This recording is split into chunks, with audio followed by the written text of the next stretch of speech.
welcome. Hello and welcome. Glad you could join us. I'm Dan, your friendly fishmonger here at dansfish.com.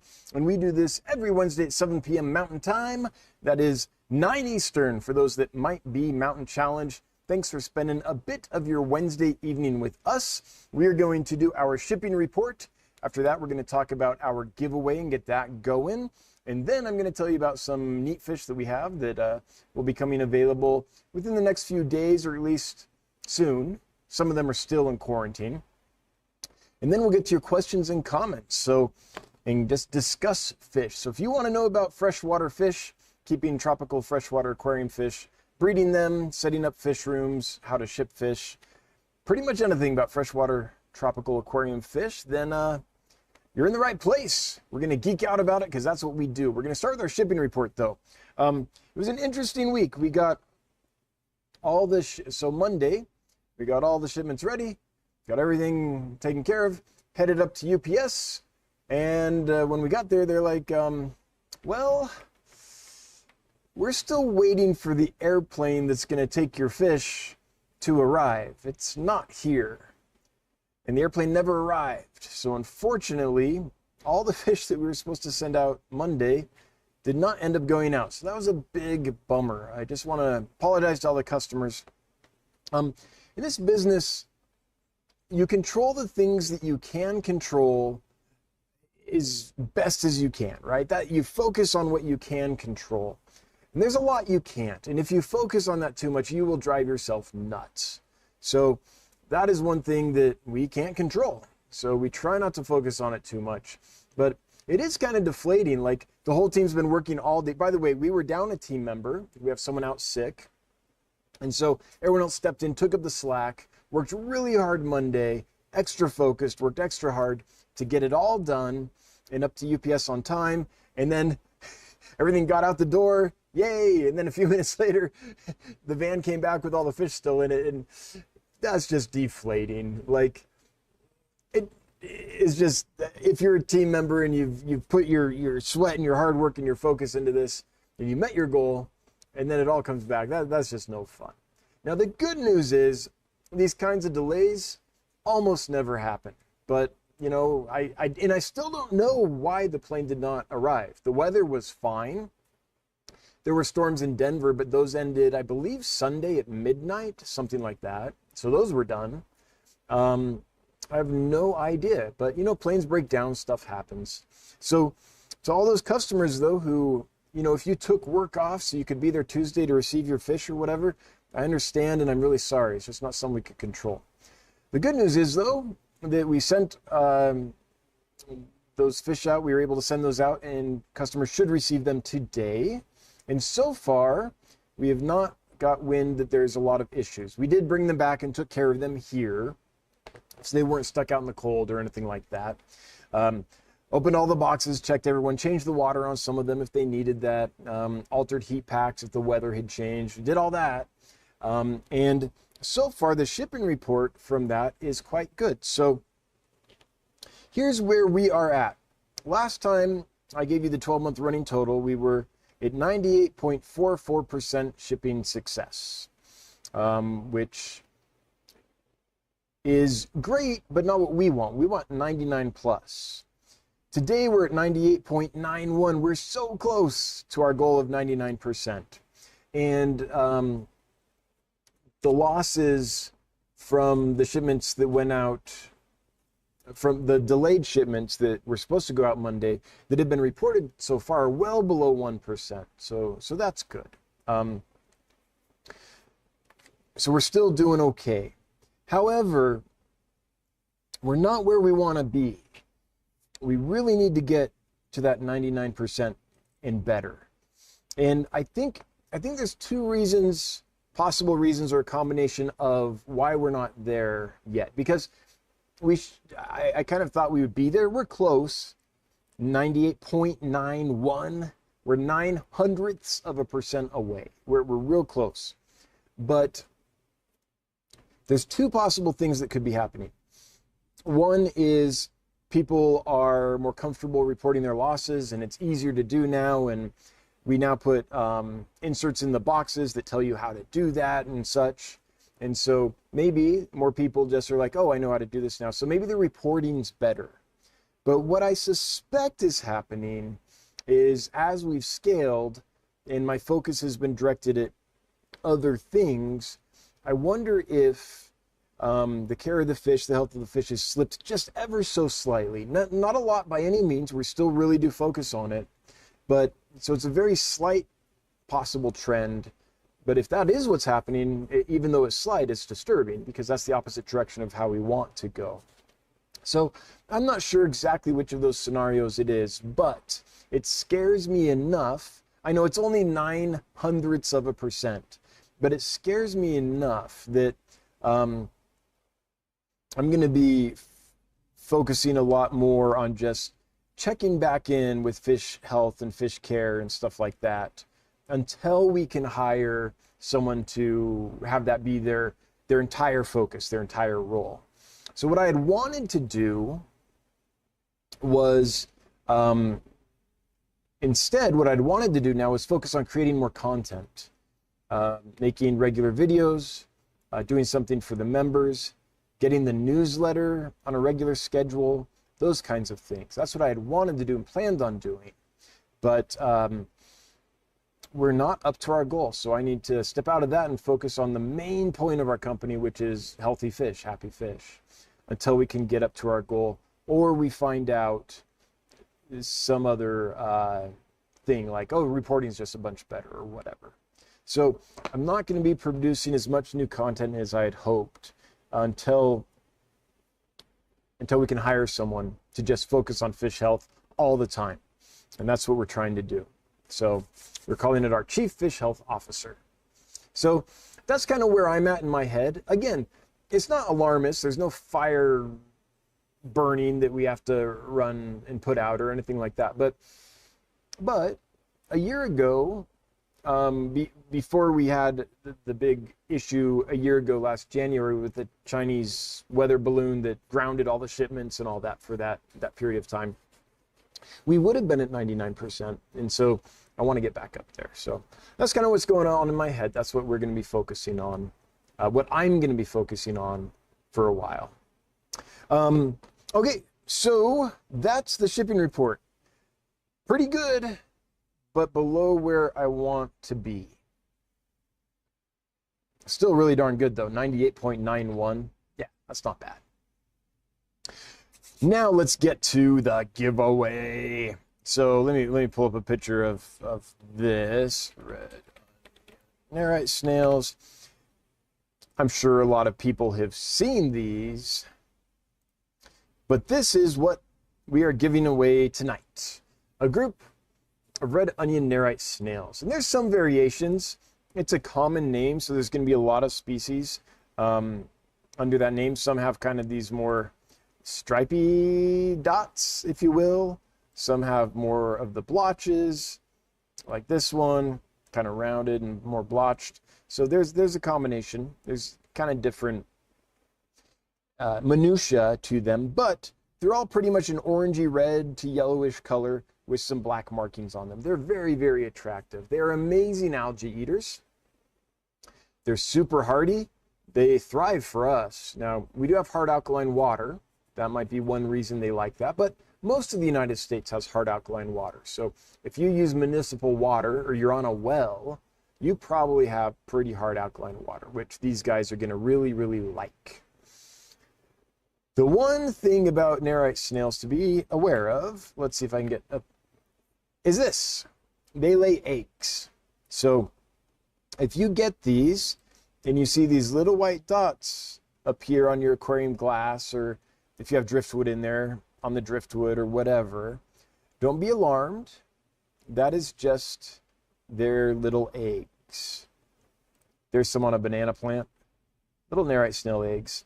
And they won't actually reproduce to fruition, to completion in a freshwater aquarium, because in nature, they need kind of saltwater estuaries to develop in. So the eggs will be laid They may even hatch. When they hatch, they're these free-swimming little protozoans, little plankton, basically. But they're not going to multiply in your tank. So if you want some snails, but you don't want to be overrun with snails, this is the issue with some of the other snails that folks have, ram's horn snails, pond snails, lots of other species, is that they reproduce so much that your tank can get a ton of snails in there, and not everybody wants that. So if you're one of those people that doesn't want that, you don't want a bunch of snails, but you still want snails in your tank, then Nerite snails are an excellent choice.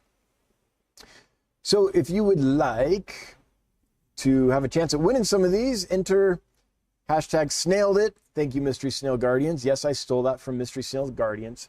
Hashtag SNAILEDIT. No spaces, caps don't matter. Hashtag snailed it. And you'll be entered to win some Nerite snails. All right, my lips are feeling a little dry. So before we get to showing you some new stuff coming up, I'm going to put a little chapstick on.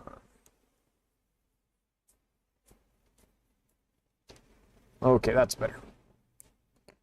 Okay, so before we get to your questions and comments and kind of geek out about fish together, then I am going to, before we do that, I'm going to show you some stuff coming up soon. My little OBS icon has a red circle on it. I haven't seen that before. Oh, but that probably means I'm live. I was going to say, does that mean something's wrong? No, that probably means I'm live.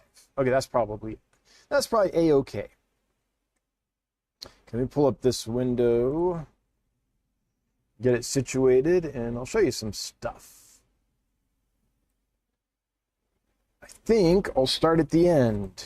Okay.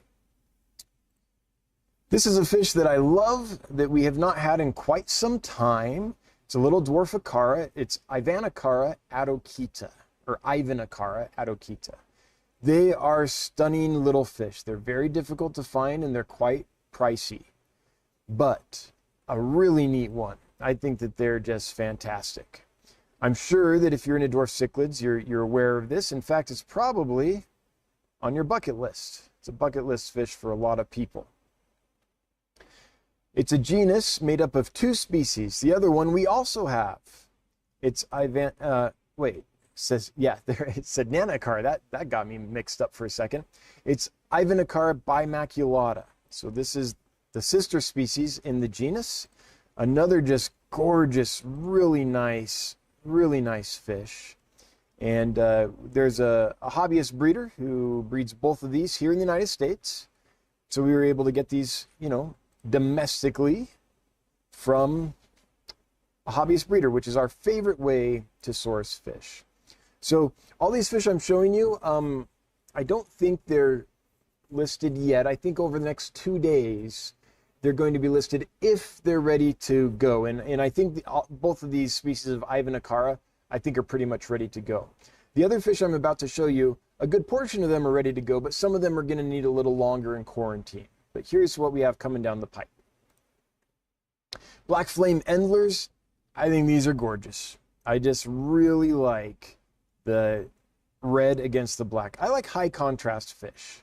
That's always been something I'm drawn to. And these little guys are a fantastic fish.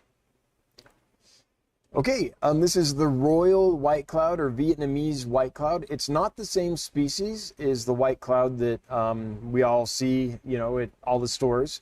This is a distinct species and hasn't been in the hobby in big numbers for really ever. It's occasionally available, and it was introduced, as far as I know, just a few years ago. Well, I'm old enough that a few years might be like 10 or 15, but neat little variation on the theme of the white cloud.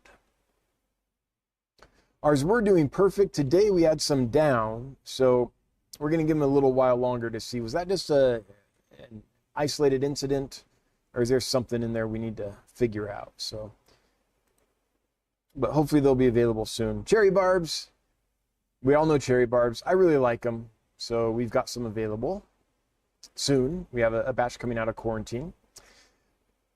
The reticulated hillstream loach, I know I show these a lot, and it's because they're awesome, and we sell a ton of them. So we're constantly bringing more in. But we brought another group in, and they're doing awesome. This is one I've never had before. This is new to me. This is the albino Corydoras stirbai. I've had regular stirbai many times for many years, but the albino form I've never brought in. So I thought I'd give them a gander, just give them a try. Some really nice blue dragons. Some really nice green dragons. I think I probably showed these last week. And then some tiger half moon guppies. And we have several other varieties of really nice fancy guppies that will be coming available. If not tomorrow or the next day, then a week or two after that. They're settling in, getting through quarantine. Corydoras concolor, I've always liked this one. It has nice yellow on the fins, kind of emerald on the gill plate and behind the gill plate. And when they are full grown, let's see if I can show you. They're a nice, robust Cory. They're built like a tank. They just get to be a nice, big-bodied, robust, armored vehicle of a Cory. Corydoras mete, the bandit Cory. We have a nice group of these coming up. How much have I said nice in the last 5 minutes? We did get more yellow Acara, which I'm very excited about. This is one of my favorite dwarf cichlids. I think they're absolutely stunning. I like their personalities. They don't get too big. They're not so aggressive. They're assertive, but they're not so aggressive that they're unmanageable. This is just one of my favorite dwarf cichlids. Blue Phantom Plecos. We have an excellent source for these. We've brought a lot of these in, and we were able to get some more from them recently. So they're not large, they're small, but in our experience, they've been very hardy and very good for people. In fact, I'm curious, folks who have got these from us in the past, how have they done for you long term? Have they done well, or has there been any problems? From what I know so far, I think they're doing really well for people, but I'd like to know, I'd like to check in, see how they're doing for folks. Okay, Burmese clouded archerfish, Toxotus blythii, one of 2 freshwater archerfish. I love these because I can keep them in my tanks without messing with salt. You don't have to add salt to the aquariums with this fish, which I really like.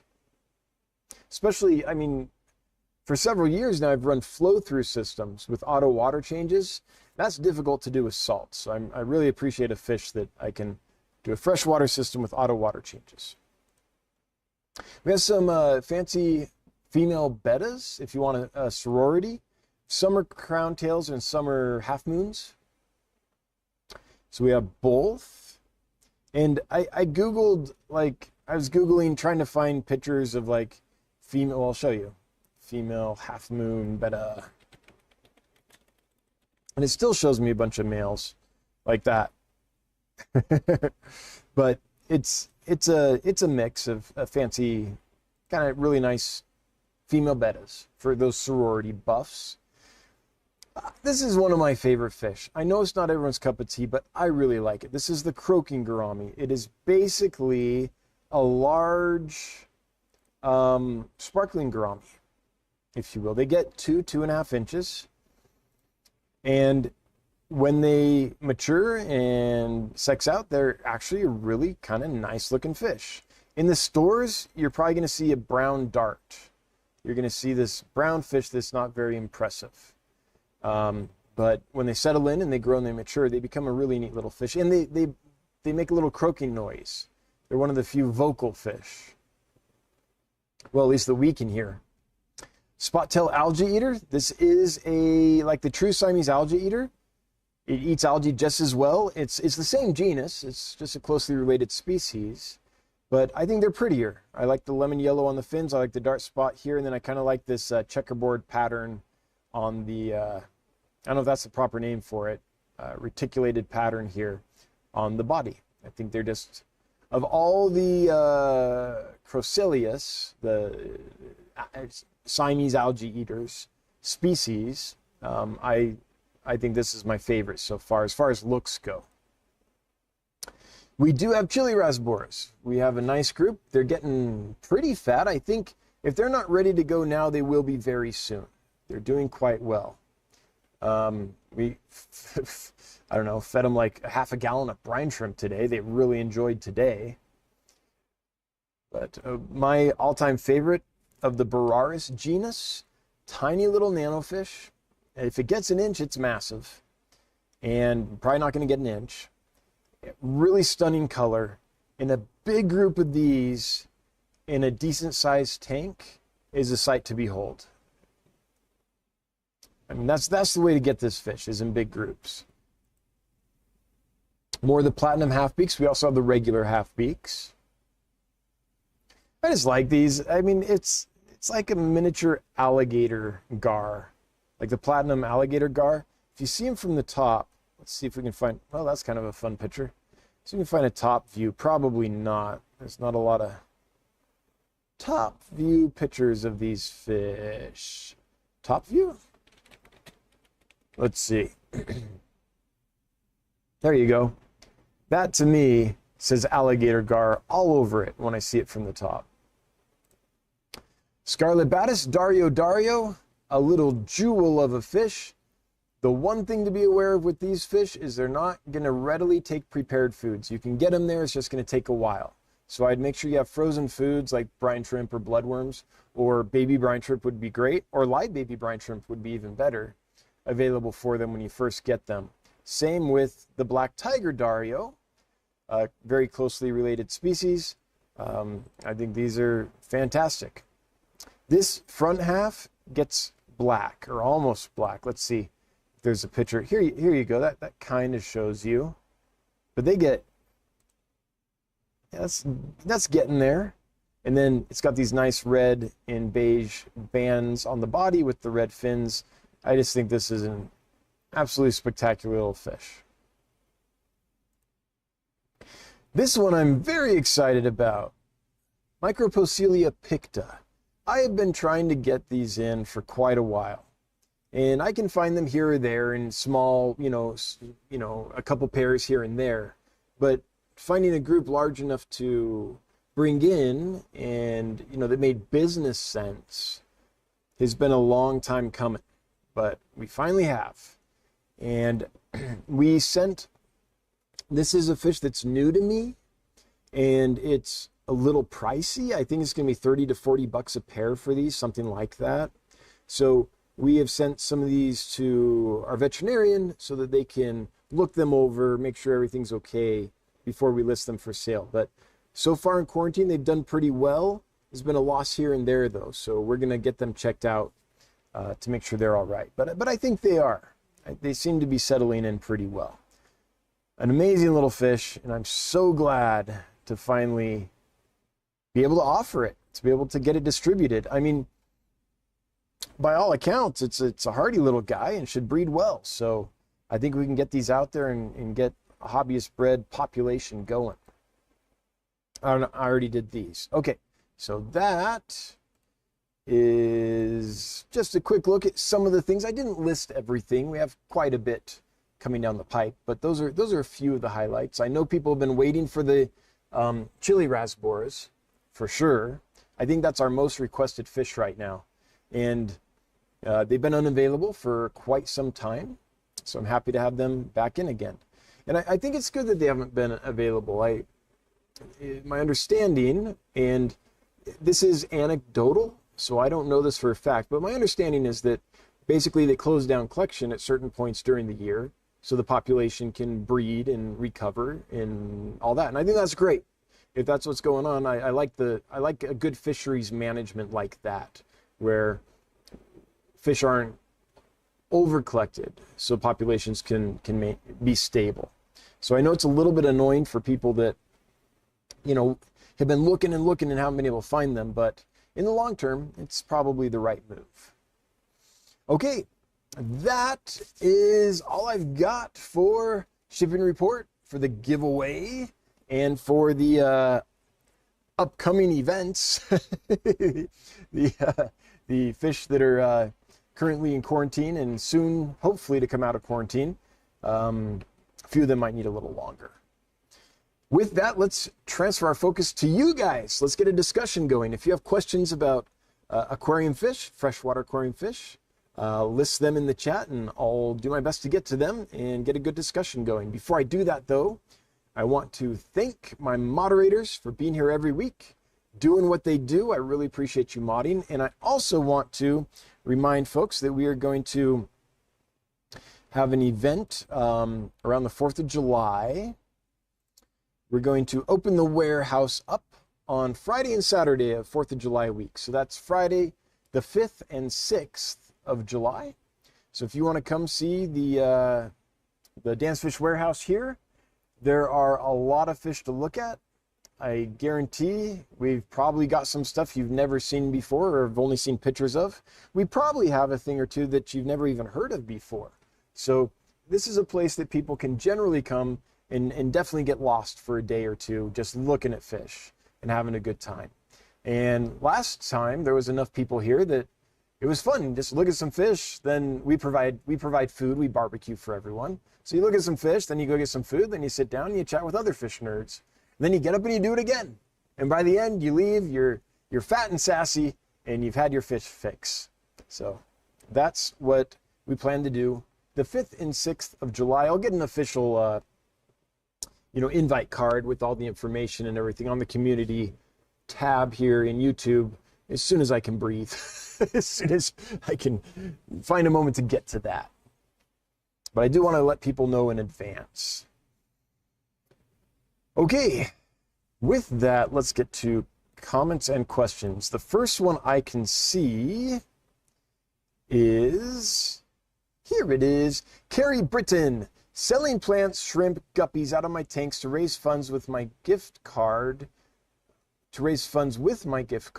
My wife got me to purchase live endlers from you. But man, your killifish, I may have to breed those. Stunning. Killifish are my first love. I hope you do. I hope you raise some killifish. That would be awesome.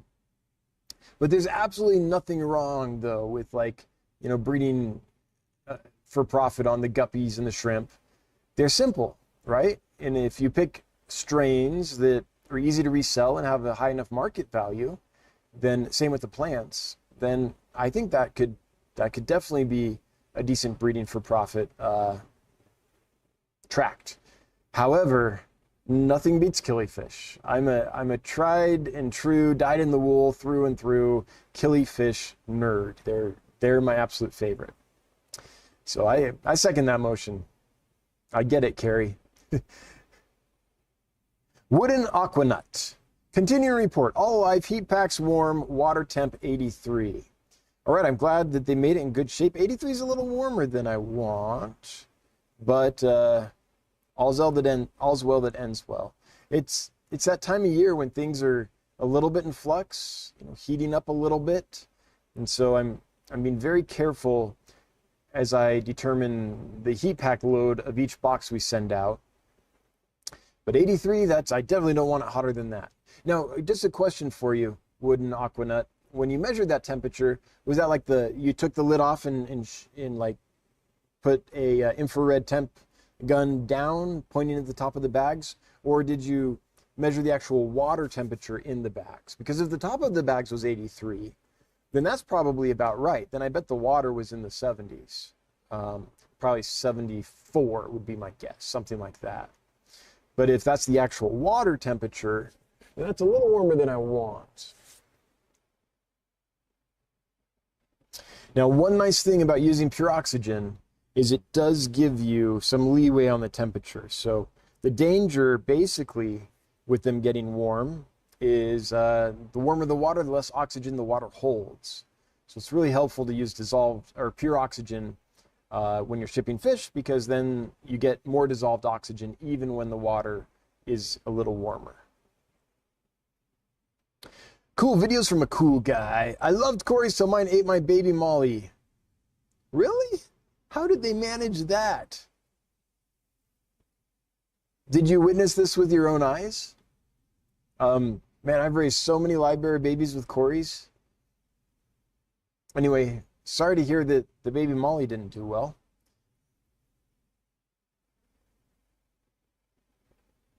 Debbie Snow, will roseline sharks be okay with angelfish and black skirt tetras in a 75-gallon tank? Yeah, absolutely.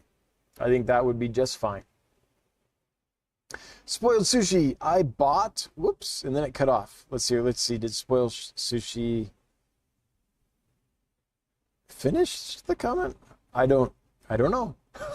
I can't see it. Anyway, Spoiled Sushi, hello, I just see I bought. Ginger Coats, Blue Phantom, still very small, but alive and well. Okay, so yours is doing okay. They are small. We're talking, what, 1.5 inches? I'd have to look at them. They're not big, but they've been pretty solid for us. Let's see if anyone else has a report about how their Blue Phantoms are doing.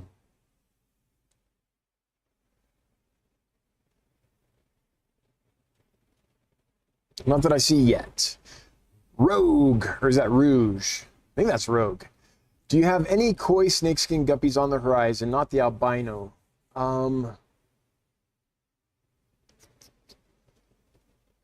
Johnny, help me out. I believe we might. How's that for an answer?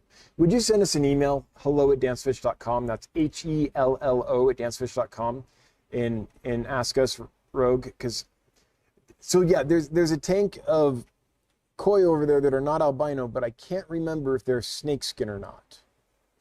If not, then yes, that is definitely one of the fish I'm gonna bring back in. They're really cool. So snakeskin's awesome, koi is awesome. Combine the two, and it's, I don't know, awesome squared. I do think that's a really cool fish.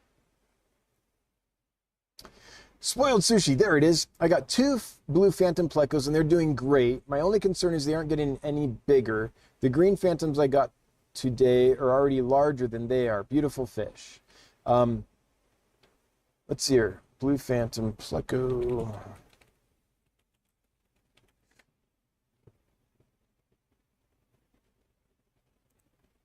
So that's Hemi and Sistris. So yours aren't getting big and Ginger's aren't getting big. Does anyone here have experience with Blue Phantom plecos? Have you raised them up? Do you know, are they a slow grower? Some of these plecos are. Or is there a food that you can feed them that you found gets them to grow better? Sounds like a couple people have Blue Phantoms that aren't getting very big very fast. So I'm really curious about that.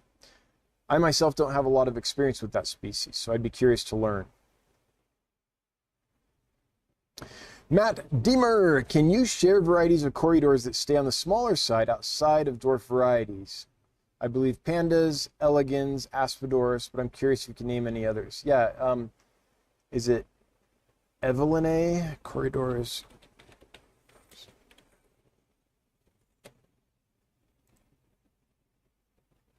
I believe it's this one. This is one we've had before. That see, there's our little picture of the ones we had before. And let's see. I think if we go to Seriously Catfish, to Planet Catfish, we'll see that they only get around 1.5 inches. So that's a fairly small one. And there's others for sure, but that's the one that comes to mind is Evelyn. C153 or CW153 stays small as well, but that's a pretty specialized quarry. Hive Mind, do you know any other quarries that are small like that? You know, 1.5 range, 1 to 1.5 inches. Evergreen Psyche, I missed Rick CPDs. Any more coming? I think so. I think we might have more that we can list next week. Basically, we have to catch all the ones that we've sold and see how many are left. We try to underlist just slightly when we list fish so that we don't accidentally oversell. Occasionally we do oversell, but we try not to because I don't want people to have, we try really hard not to, but I don't want people to have that experience where they go to order a fish from us and then they don't get it, right? Or we have to email and be like, oh, actually, we don't have that thing you wanted. Because that's disappointing. That always feels like a bait and switch a little bit, even if it's not intentional. And so we try really hard not to do that. So what we try to do is underlist a little bit. And then when we've sold out, we send all those out and then we try to get a really accurate count of what's left to finish selling the batch out. Sometimes we have to do that, a couple times. Otherwise, you really do risk overselling all the time. New friends, would you ever get green fire tetras? I ended up with 4 by accident, and obviously now I need more. I don't see them on the wish list. Green fire tetra. I think I know the one you're talking about. Yeah. I have not brought these in yet. I've seen them. I've kept them in stores and things I've worked at, but I have not brought them in here. I'll keep an eye out for them. That is a neat little fish. I don't see any reason to not bring it in. That being said, since I haven't really been looking for them, I have no idea what their availability is. But new friends, I'll take a look-see. Sakana Katana, I just ordered strawberry raspberries because I thought the chilies would be out of stock for a while. Well, it did appear that way. They were out of stock for a while. Sakana, if you need to switch your order and it hasn't already gone out, then just send us an email. We can take care of you. Sorry, Johnny, I'm putting more work on your plate right now, but we got to take care of Sakana Katana if they haven't already gone out. Kurt Brudding, would you keep coolie loaches in a 10-gallon? Oh, absolutely. I think you could keep a decent-sized group of coolie loaches in a 5.5-gallon as long as the parameters were kept nice. Yeah, they're not very big. They all, become a pile of spaghetti together. And, yeah, I think a 10 gallons is just fine for a decent-sized group. John Snow Radio, ideas for tank mates for top water in a 75. Have your Tapajos and Pleco with Congo tetras and a pair of angels are the only ones that use the top 50% of water space. Yes, green lizard tetras, I think, are big enough. Will the Tapajos grow big enough to eat them? Well, let me show you the fish I'm thinking of.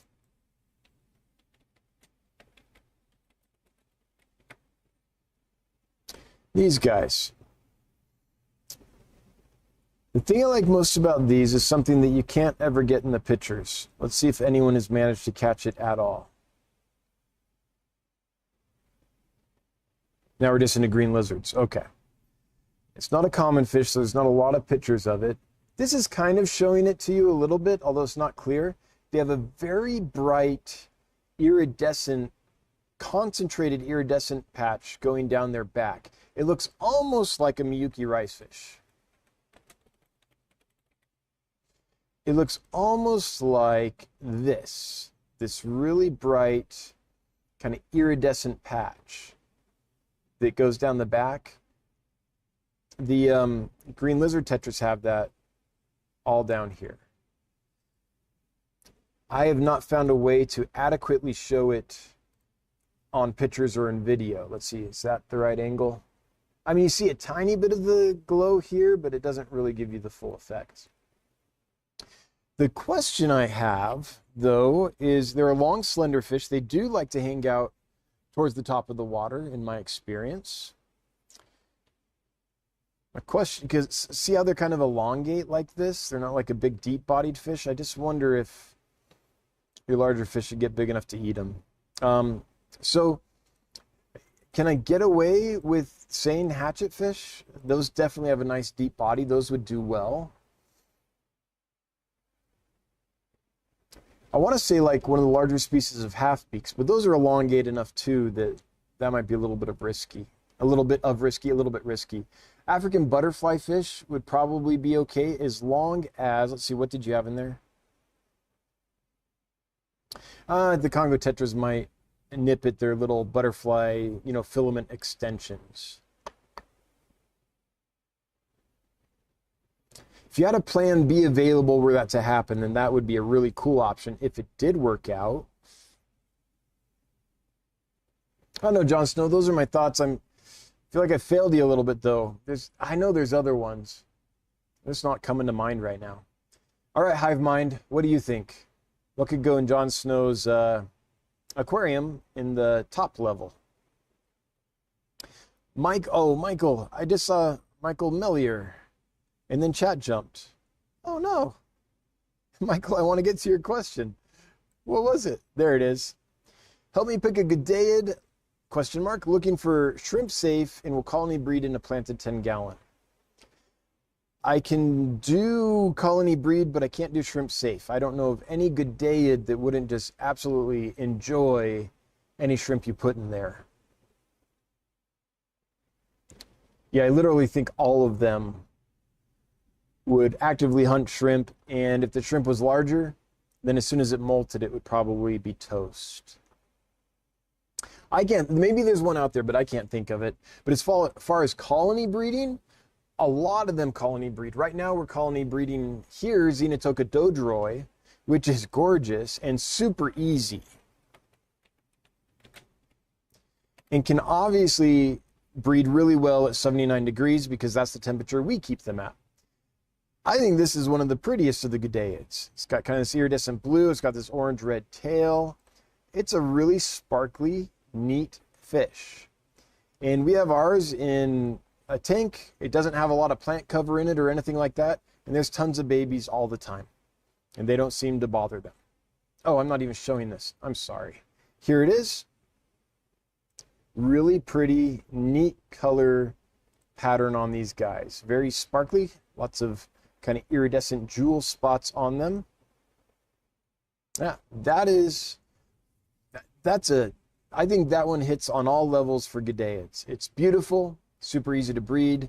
You can keep it at, in the upper 70s without any problem, and it still will breed many generations prolifically. We haven't had any issues with sterility or anything due to higher temperatures, which you sometimes hear about with Gudeids.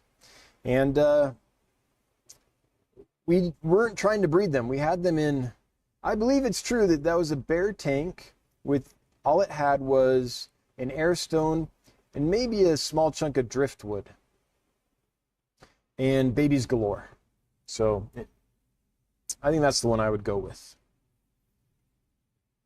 Emily Reagan, my red devils arrived today. However, a couple of them seem to be wobbling. Oh no, hanging out on the bottom of their quarantine tank. Is this normal? Maybe.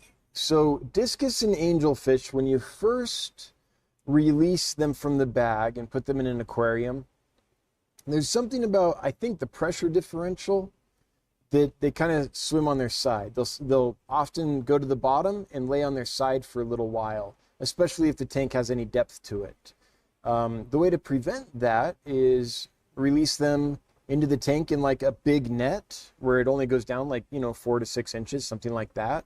So they can't sink low enough to experience that. Or get some kind of almost like a big breeder box type thing, and put them in the tank and put them in there for, I don't know, half an hour or so, and then let them out into the tank. So that can happen. So if it's that though, I would expect that they would have recovered fully from that within a few hours. It just seems to be like this pressure differential, which kind of affects their, I don't know, it's almost like their swim bladder's affected temporarily in those cases. So Emily, I'm hoping that's all it is. But if it's not, if they don't do well, let us know and we'll take care of you. Email us at hello@dansfish.com, HELLO@dansfish.com, if there's any kind of lasting difficulty, and we'll help out. And if they don't make it, we'll take care of you. And I hope they make it, Emily. That's a beautiful fish.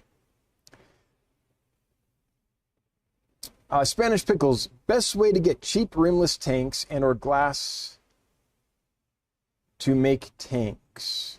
I've only got, every now and then I've been lucky and fallen into free or cheap glass just when I was cleaning out an old warehouse or had a friend who was like, I'm going to clean out my shed. That's the best way I know to get it. If you go buy it from any glass store, it's just not going to be cheap. So apart from just, stumbling into it in the wild, I really don't know how to get cheap glass. Tracy, yes, got an email that all my Corys are arriving tomorrow. So excited. All right, Tracy.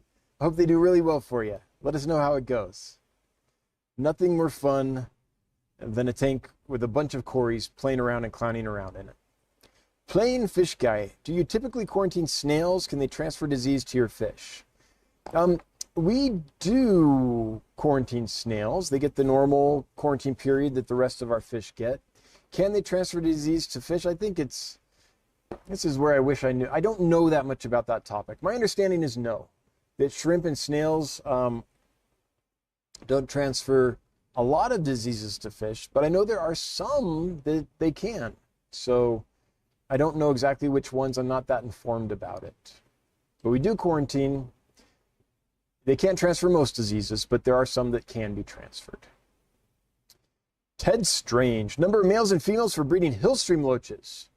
I think all you need is a minimum of a pair, and you can breed them. There's a gentleman named Brian who used to have a website called Brian's Tropicals, where he documented really carefully building his fish room and his frog room. He kept poison dart frogs as well in his basement, and he bred hillstream loaches quite a bit.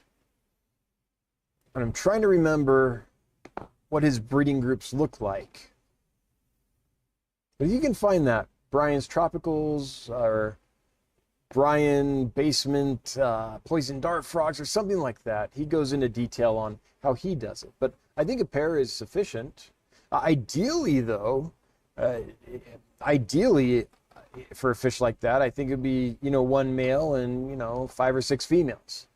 That would make him very happy, and he would spread his attention out enough that none of the females are going to be like, man, get away.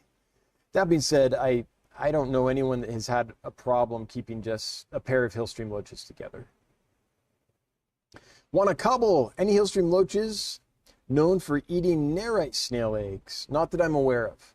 Those little Nerite snail eggs are so tough that I don't know anything that eats them, to tell you the truth. I've heard someone say that there is a nudibranch. Is that true? Like there's a freshwater nudibranch that will eat Nerite snail eggs? But I don't know that much about it. See how we're doing here. There's 312 folks here. Hey, that's not so bad. Thanks for being here, folks. If you wouldn't mind taking a moment to share this out to someone else who you think might enjoy this type of content, that would be appreciated. We're getting really close to 30,000 subs, and we're trying to grow this live stream, trying to grow this channel. So share it out there if you don't mind. Okay. A lot of loach questions tonight. Christina, what fish would work with hillstream loaches if I'm going to breed the loaches? I want robberies. They can take the cooler water, stronger water flow, not eat the loach babies. I don't know what I want robberies means. I'm assuming that's a typo. But, okay. So it can't really be anything that's a midwater swimmer, because those are probably going to eat the little loach babies. Is there something that sticks straight up at the surface and can take high current? So be away from the baby loaches. No, I think if you have really high current, that's going to rule out any safe surface dwelling fish I can think of, like hatchet fish and such. They can take a little current, but they don't want, hill stream current, riparian current. Let's see. So then we're stuck with other kind of benthic fish. Pretty sure Stiphodon gobies would slurp up little loaches if they could get a hold of them. Especially if there's like a, egg sac phase where you just have this little larval tail sticking out of a egg sac, out of an egg, and the little fish isn't free swimming yet. I don't know. That's a tough one, Christina. Something that can take really high flow and won't eat tiny little baby fish. That I don't know. Adam's Electronic Universe. Nerite snails likely thrive better with a trace amount of aquarium salt added to their tank. So how much salt per 10 gallons could be safely added without harming plants? Thanks. Adam, I know nothing about plants, so I'm not the right guy to answer that. All I know is I keep lots of Nerite snails, and I never put salt in the water. Well, maybe if I'm trying to treat a fish that they happen to be in a tank with or something like that. But as a rule, I don't keep them with salt in the water.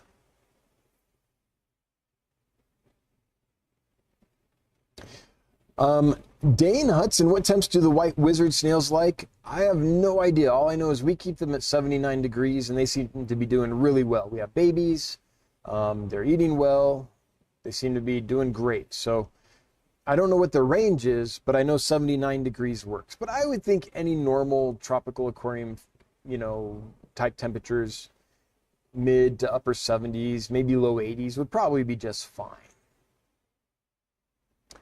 Divide by 0. I breed Aquadens mete. I would not call them a dwarf cichlid. They can easily get to 6 inches. I guess you're right. What would I call that? Mid-range cichlid. Yeah. Thank you. You're correct.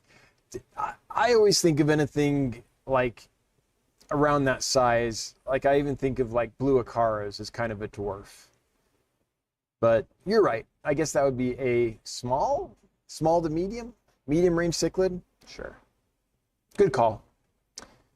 Especially if people are thinking dwarf cichlids like, little apistos and tiny acaras and stuff like that. Neo Veritas 7, dwarf peacock gudgeons aggressive in a community tank, in your opinion? Did I say dwarf peacock gudgeons? I have dwarf on the brain. Peacock gudgeons, are they aggressive in a community tank, in your opinion? No, I mean, they'll be aggressive to each other. Males are always going to have dominance tussles, but if the tank's big enough and there's plenty of little caves and habitat for the different males, that's fine. So, but aggressive to other fish? No. Just, amongst themselves, there'll be some squabbling, depending on the size of the tank. I need to get to the super chats. Fish Tank Barn, thank you to you and your crew for all the hard work. My fish were delayed but came in great. All right, I'm glad to hear that, Michael. I'm glad to hear that they came in despite the delay. Bardsdale Goldens, my fish were in that Monday shipment. They arrived healthy, fat, and sassy this morning. Stuff happens, as you said. Still a success in the end. Glad to hear they made it. Awesome. I do always wonder because, there's no way around the fact that shipping has to be stressful for fish. We just try to make it as little stress as possible. But when there's an extra day, then that's an extra day of stress. It just can't be helped in that case. So I'm always a little bit nervous, even though we pack them well and prepare them well and everything. But I'm glad to hear that so far they seem to be arriving in decent shape. Colby Miffin, love the channel. In 2 months, me and my wife are moving into our first house, and I'm looking forward to stocking 440s. One will have 25 flame tetras. 440s. Now that's a good choice. I don't know if they're 40 breeders or not, but either one of those is great. I like the 40 breeder because I like the footprint. I like a lot of space for them to swim around. And yeah, you're gonna have a ton of fun with that, Colby. Congratulations on your first home. And yeah, learn the basics of plumbing and electrical and a couple other things because it gets expensive to get that repaired. So David Allen, hey Dan and team, just wanted to send my thanks. Your great work has reinvigorated my Cory breeding pet project. Oh, I'm so excited to hear that. Excited to get my gold lasers tomorrow. Well, I'm excited for you to get them as well. I hope everything goes well with that project. Corys are super fun. Little clowns, very peaceful, except for lineage 1. There is a group of Corys that are aggressive and will straight up kill each other, but you don't usually see those. Most of them are awesome little fish, and they're a ton of fun to breed. So I'm glad you're going to experience that, David. Spoiled Sushi has been a member for 18 months, 1.5 years. I love Dan's Fish in the fishmonger community. Hey, Spoiled Sushi, thanks for being a member. I still think your username is one of the best. It just sticks in the mind, and I appreciate the support. Mountaintop Puffer Keeper, been a member for 17 months. Thanks, Matthew. When treating for Hydra, are there concerns beyond standard cautions with pipefish? The Ansorgii colony and a 40 breeder enjoying life in baby brine. So I don't think I've ever treated a tank for hydra that had pipefish. None of my pipefish tanks had hydra issues. I mean, I guess the truth is that there's always a concern whenever you're using a medication or a chemical with a fish. There's always a concern. I'm reluctant to speak on it because I haven't experienced it, but I wouldn't foresee a problem, but then I'm not a pipefish expert, so I don't feel like I can give you a super helpful answer there, other than to tell you that I haven't tried it, so I don't have any firsthand experience with that. So that limits how much I can help you. Kelly Foreman. Kelly, hello. Hope you're doing well, sister. Hello, are you expecting another shipment of rainbow soon? I just realized I need chilothrina. Is it chilothrina or is it chilathrina? Or is it chilathrina? Yeah, I think it's one of those two. I've heard it both ways. Calliawallum in my life. Let's see. As soon as the weather stabilizes in a warm way, then I plan to bring in some more fish. Oh, excuse me. Oh, it's been a long day, long week. And a funny week with like the shipment getting delayed and just like bizarre timing on some things. New equipment that we've got set up and are learning how to run. Just, you know, all those little things that make for not bad days, but they just put a bump in your routine, I suppose. So I'm kind of tired. But I'm just waiting for the weather to warm up enough that I can bring them in safely. Kelly, would you email us and let us know kind of how many you want and stuff?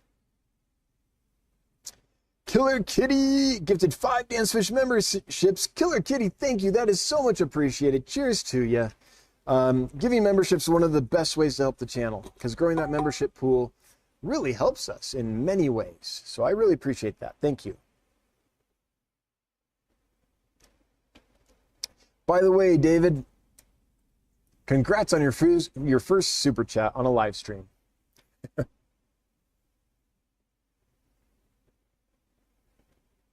It's a little bit weird that YouTube announces that. Actually, I got a question. Does everyone see that, or is that just me that sees that? If it's just me that sees that, then maybe I won't shout it out, because the person might not want people to know that that's their first time. But it happened before on a stream recently, and it seemed like other people saw it. So let me know, is that just on the back end I see that, or does it announce that it's someone's first super chat on a live stream where everyone can see it?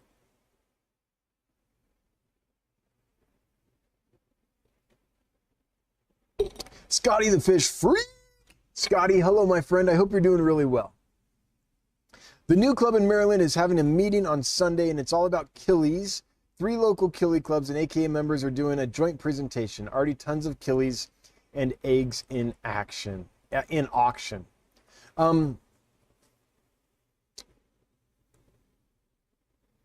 I'd like to contribute. It might be too late.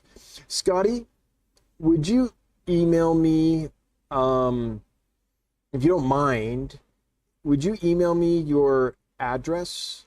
And I'm going to put a mop in a couple of our killifish tanks and see if I can get a decent harvest from a couple species. And if I can, I'll box those up and send them out if I can get it done before Sear. I would literally have to send them. I don't know if there's time. I literally have to send them out tomorrow.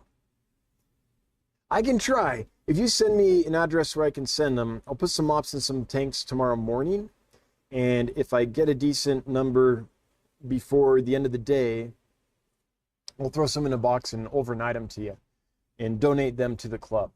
So if we'll try. It's not a lot of time to get a good harvest, but I'll try.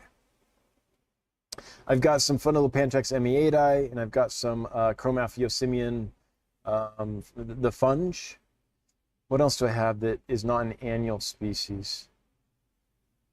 Because I don't want to mess with peat moss on such short notice. If I had more time, I would. Yeah, let's give that a try. Including Rivulus, I can't say that. Chikunakwe eggs, which I have not heard of any info on them. I don't know if I know this Rivulus, but let's look it up. Let's take a quick field trip and go look at a fish. They've changed the scientific name so much that I honestly, yeah, I don't know. Okay, it rains fishes. Do you have a picture of them? Here you go. I don't think I've seen this one before. Wow, that's pretty though. For a Rivulus, that is an outstanding looking little fish. I like the margin on the tail, the nice blue-purple with all the red spots. What's Franz say about it here? Where's this one from?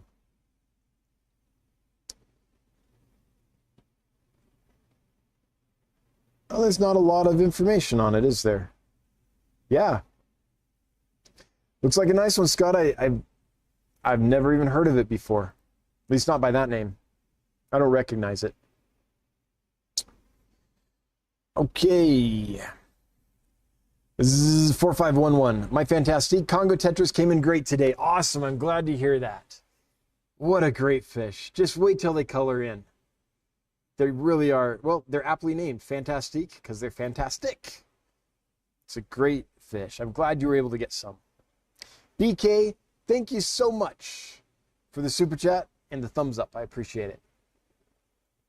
Cody Miller, what are some good breed for profit guppies to start off with? I would look at anything with a decent price point, to tell you the truth. That's what I would do. No guppy's hard to breed that I'm aware of. One caveat. The albino strains, they aren't hard to breed, but you have to set it up so that the babies survive their parents.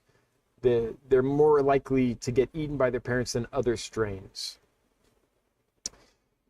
But any of the high quality strain guppies, they'll command anywhere from 20 bucks to, I don't know, 100 bucks a pair. 40 to 50 is pretty standard for some of the really nice ones. I would just get on a site, dansfish.com or some other site, and browse and get a sense of what the prices are for different strains. And then if you have someone locally that produces any of those, that would be an awesome way to get them. You could, avoid the shipping if you can. And there's lots of guppy breeders out there. So if you can find a local guppy breeder where you can source some of those fancier, higher dollar strains, then I would do that. If not, we do have some available, and there's some other sites that do too. There's also some endlers that tend to command a decent price point and are really prolific and easy. The Santa Maria Endler is one. The Steak Endler is another one. Any kind of pure line wild type Endlers can usually do okay. But there's a more limited market for those. So, it's kind of which one you like. But red guppies sell really well. So any kind of guppy with a bunch of red in it would be a good one as well.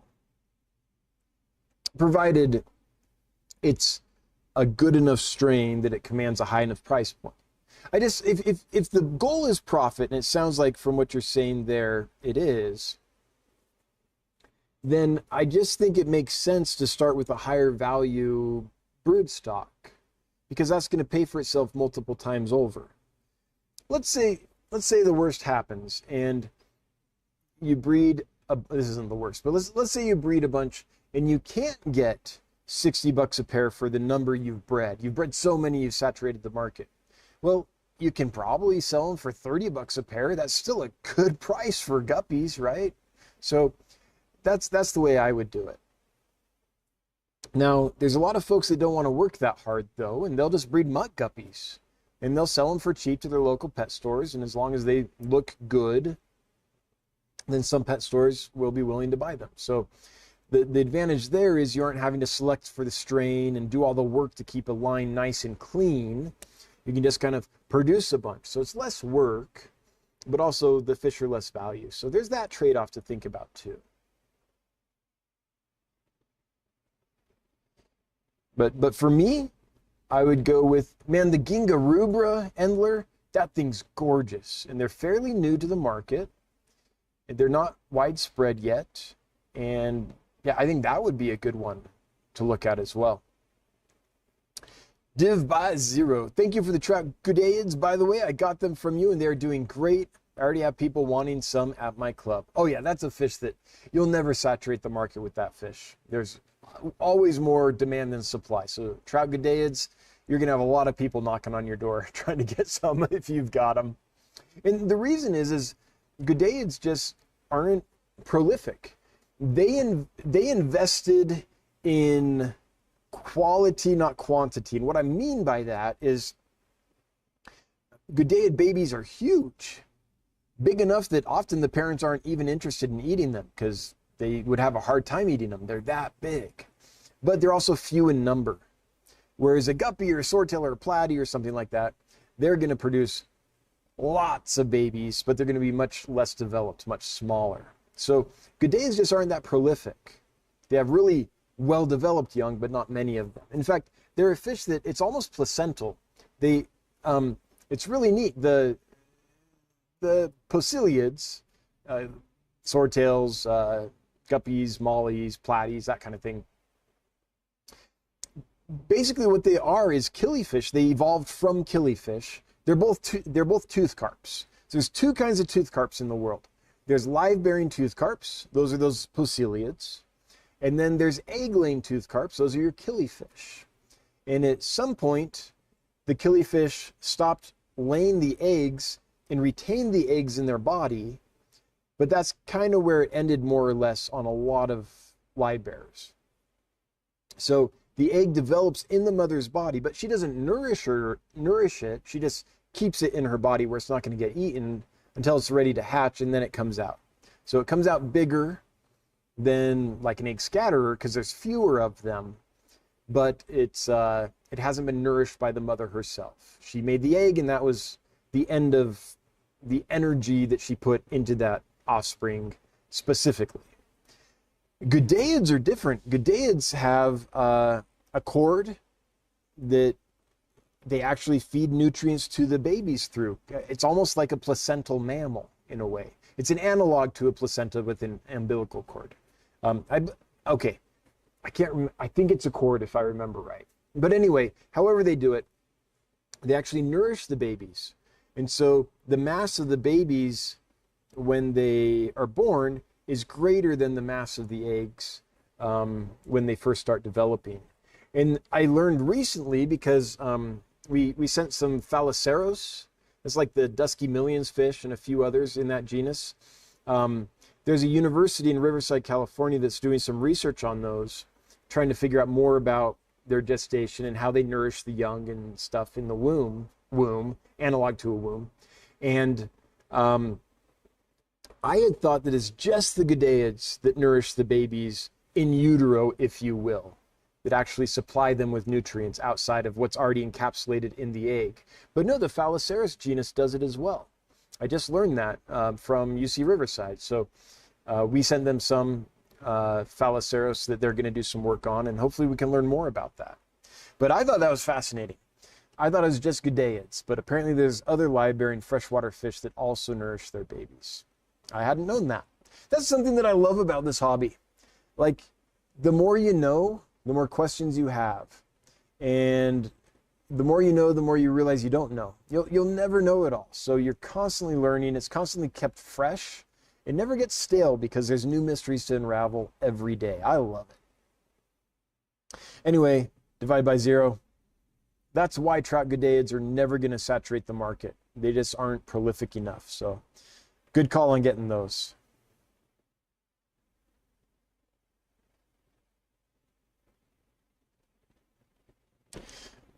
Sakana's asking, would a dwarf honey gourami thrive at 68? I mean, it might live and probably for a while, but I don't think it would thrive. Let's look where these are from, right? Honey gouramis. Just to give you an idea. These are from some pretty warm areas of the world, and they tend to, let's see here, wild Location. Where are they from? Northern India, Bangladesh, and Nepal. I mean, that's not as hot as I thought.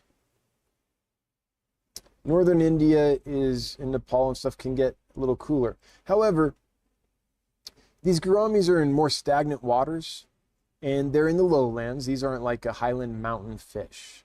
And so there might be times during the monsoon season where it gets cooler, but then it's going to get really hot after that and really hot in their habitats. So I don't think they're really going to thrive at the lower temperatures. I think they prefer it in the mid 70s to low 80s. Colby Miffin, moving me and my fam to a new house in West Virginia. I'm 2 months and in 2 months. In one of the 440 gallons I will have 25 orange Von Rio tetras. Love the channel, by the way. That sounds good. Yeah, I mean, I'm a fan of getting large numbers of smaller fish in a decent sized tank, like a 40 gallon. I think just you see the best behavior and such that way. So yeah, I'm a fan. I think that's great. Be aware, Von Rio tetras are pretty nippy, so it is going to limit the other species you can keep with them, but they are gorgeous. Andy Hawkins, what is the difference between the platinum rummy nose and the regular rummy nose tetra? So the platinum rummy nose, let me see if I can find some pictures to show you. The platinum rummy nose does not exist in the wild. This is a variant that has been created in aquariums. Oh, let's see. Can I show? This to me looks like a normal rummy nose. Beautiful fish. Nice red on the face, but not a lot of iridescence. Whereas this is a platinum rummy nose. See the amount of mirror sheen on the scales? So it's just, I guess you would call it a cultivar. I don't know. It's a man-made mutation, color form, if you will, that increases the iridescence a ton. So same thing basically. It's just like a wild type rummy nose that's been gussied up a little bit. Oops, let's switch screens there. Okay, we have, how many folks is here? Well, before I get to that, I want to thank Andy Hawkins for being a member for a month. That's awesome. Dan's Fish, are you planning on attending Aquashella Dallas? Any tips on getting the most from the Fish Expo?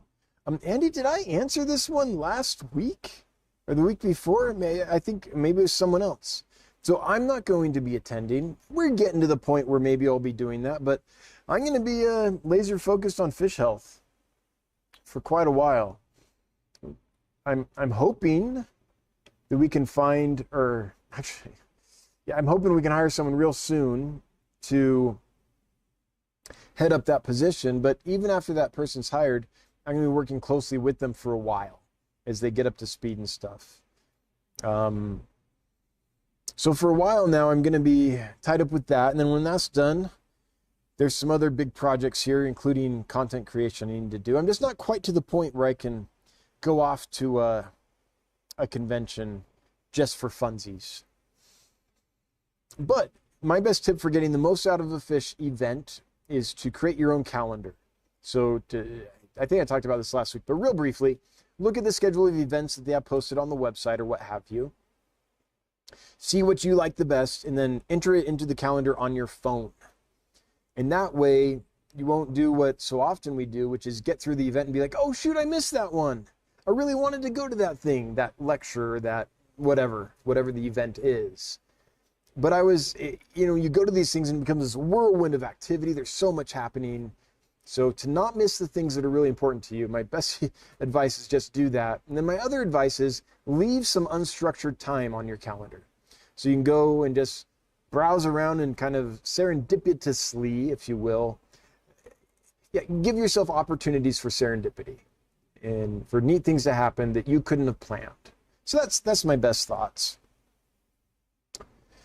All right. Oh, I missed one here. BK Says 9 out of 9 of my delayed shipment arrived perfect. Awesome. I'm glad to hear that. I mean, they almost always do, but there's always a small percentage of, we're not in a perfect business, but I'm glad to hear that yours did well. Small percentage, I'm sure, that didn't, but so far, it looks like we did pretty well. Only Oscars, long live and Oscar. I love it. Long live and Oscar. If you have not made that a t-shirt yet, Only Oscar, you kind of got to. Yeah, that's a t-shirt I would get. That's great. Oh, let's do this. Let's go ahead and... It's interesting. It doesn't show me concurrent viewers. I'm still live, right? Yeah, okay. Stream health.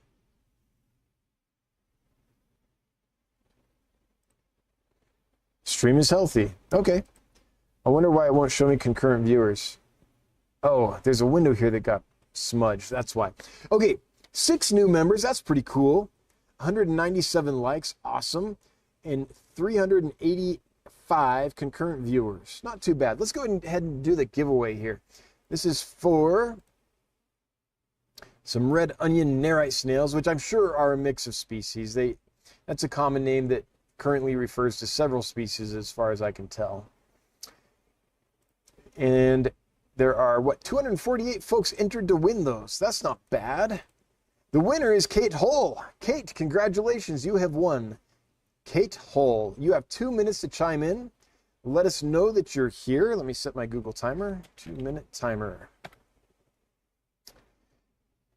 And if you haven't put in a comment by the time the 2 minutes is up, then you forfeit your winnings and we will have to draw somebody else.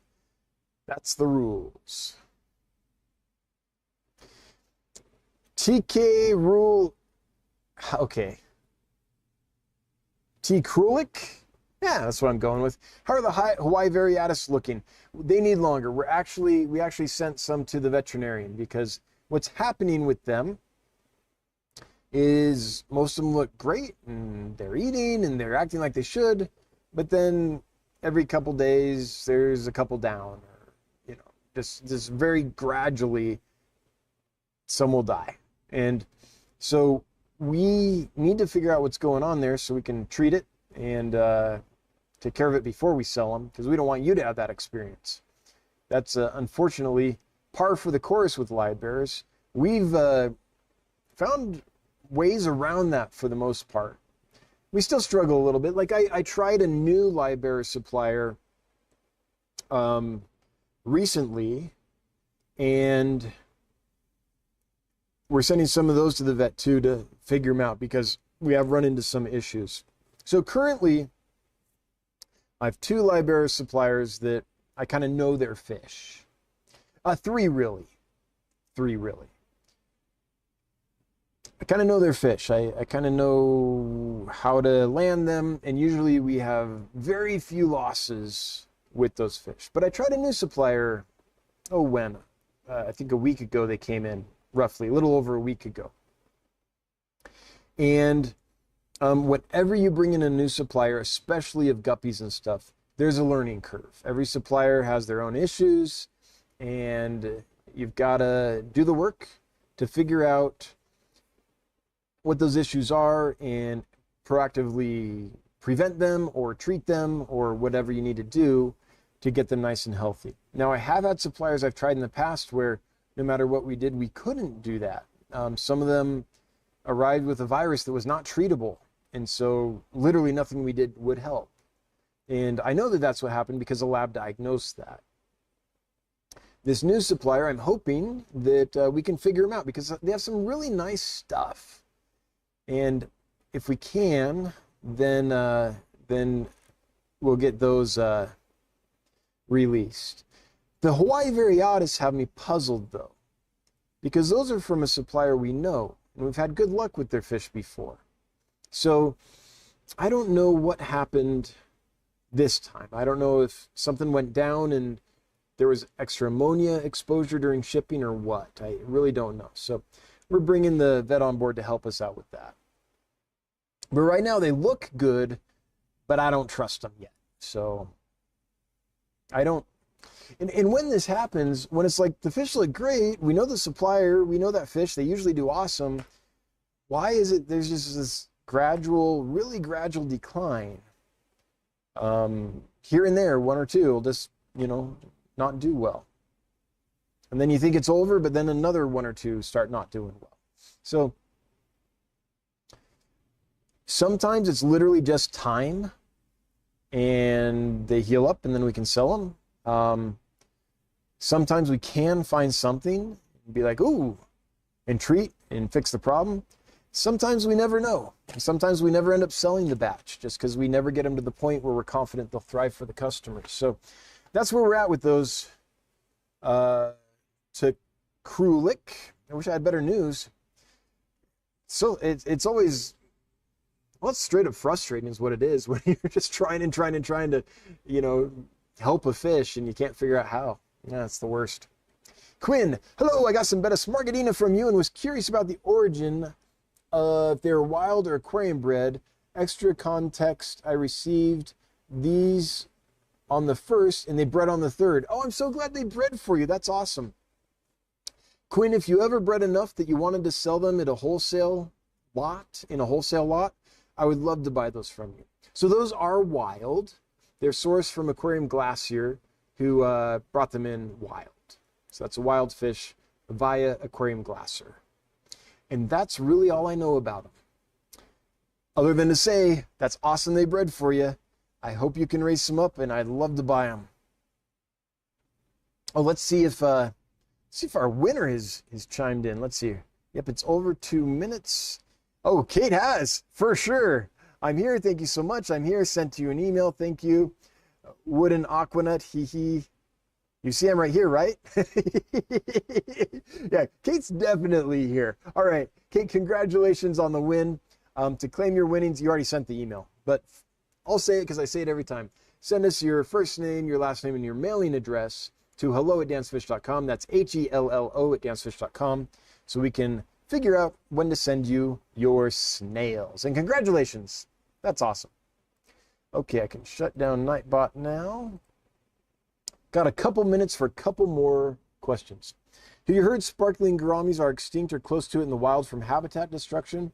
I did not know that. I know a lot of licorice gourami species that are basically getting bulldozed out of existence by the implementation of palm oil plantations. But I didn't know the sparkling gourami was on that list. Dragon Layer, could you, if you have a source for that, could you share it with me? I would be interested in knowing more about that. Wooden Aquanut, the water temp was the actual water temp of the water in the bag, 83 degrees. Okay, good to know. I need to put a little less heat in that.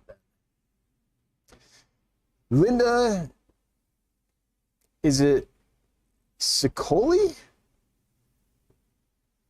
Or Chicoli? We'll go with Linda. I should know that. I should know like my, Italian type names, last names, but I just don't. They always trip me up. 40-gallon has flag Acara, orange laser Cory, and Coletti tetras. I was considering getting another Acara species. Is it a good idea? And your recommendation? I don't know if I would mix different Acara species. It's not something I've tried, so I don't have a recommendation one way or the other on that, to tell you the truth.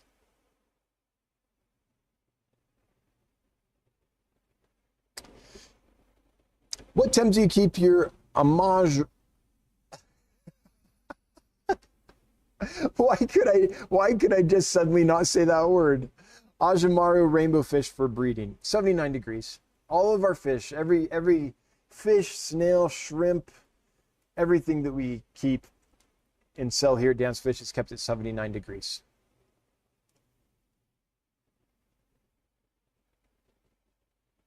Colby Miffin. I was at my local fish store House of Tropicals today and saw a tank full of Hillstream loaches. One of them was gold or leucistic, and the owner said it was the first time in 20 years he's seen it. Oh, did you get a picture? I would love to see that. That sounds really interesting. What kind was it? Was it reticulated or was it one of the other species? Oh, that's interesting. Fish Hunter. October 1st, I bought 4 Moanitania fascinensis that recently started showing their full colors. The back half is a unique shade of orange and pink. I've never seen a fish with this color. Amazing fish. Yes. Let's show this fish to people. Moanitania fascinensis. So that is rainbow fish for you. The first thing on rainbow fish is often you'll never see a picture that does them justice. A lot of their color scheme is in iridescence. They can change their color at will. They flash it on, flash it off. They're just an amazing, amazing group of fish. And the pictures never do them justice. And the other thing is, this is what they often look like when they're brought in, right? They're juveniles. They don't have their color yet. And it takes a while. But with time, this turns into this. And this isn't even capturing it correctly, I'm sure. Oh, geez, am I not sharing this? I'm the worst. This is the juvenile, and this is what that fish turns into.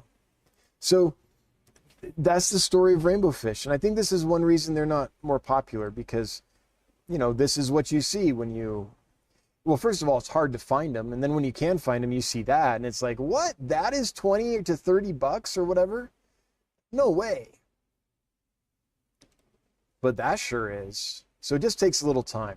I'm glad they colored up for you. I'm glad you got to see that fish in all its beauty, Fish Hunter. That's awesome.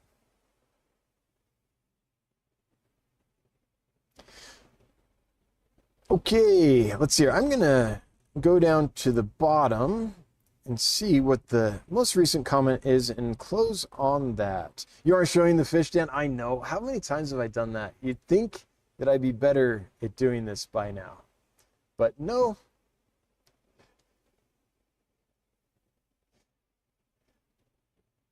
Okay. Kato, you see I'm right here, right? Everyone telling me Katie's here. Okay, one more. Okay.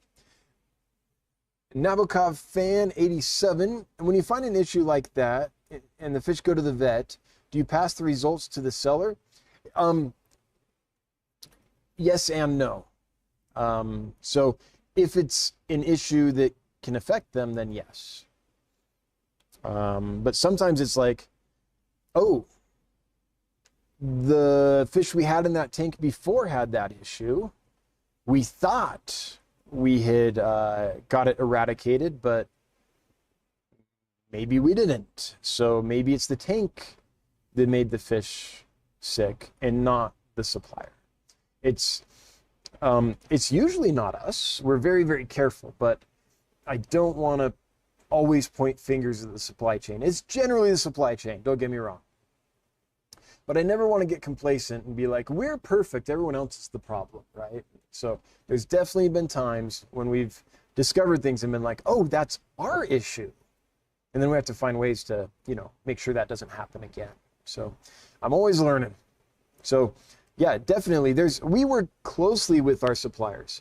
Like that's how come things are going so much better from our main suppliers now than they were a year or two ago. Because there's this constant communication and this constant kind of, I don't want to call it pressure, constant nudging them to do better. Like, this is what went wrong. Here's what the temperature recorder shows they experienced on their journey.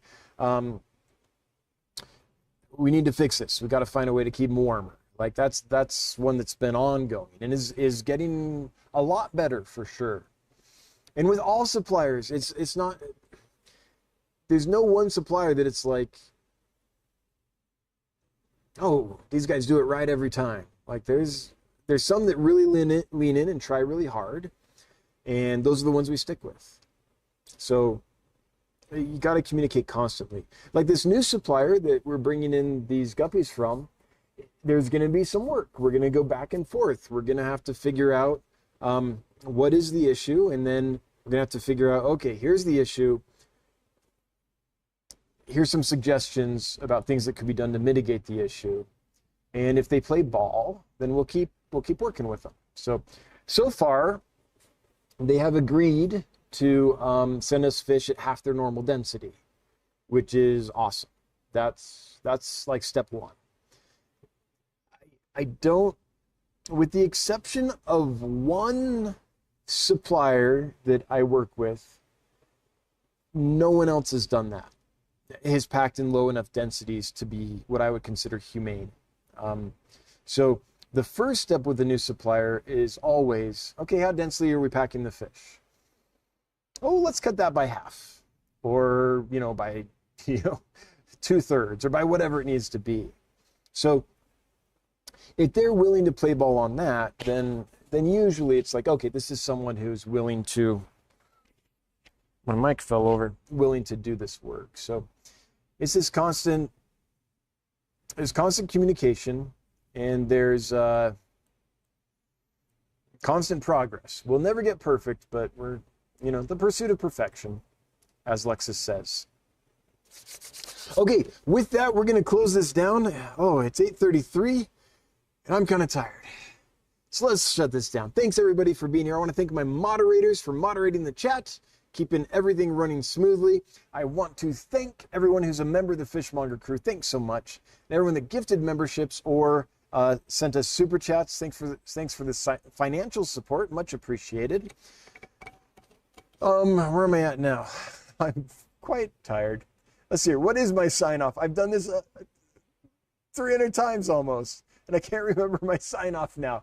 Okay, mods, members, super chats. Everyone that was lively in the chat and was part of the discussion, thanks for participating. If you didn't participate, I still love you. Hail the Lurker Nation. If you're watching the replay, hello from the past. And if you're listening on the podcast, thanks for listening. I think I got through it. All right, yay for me. Now it's off to bed. I'll be back next week. Same bat time, same bat channel. Until then, have a good night.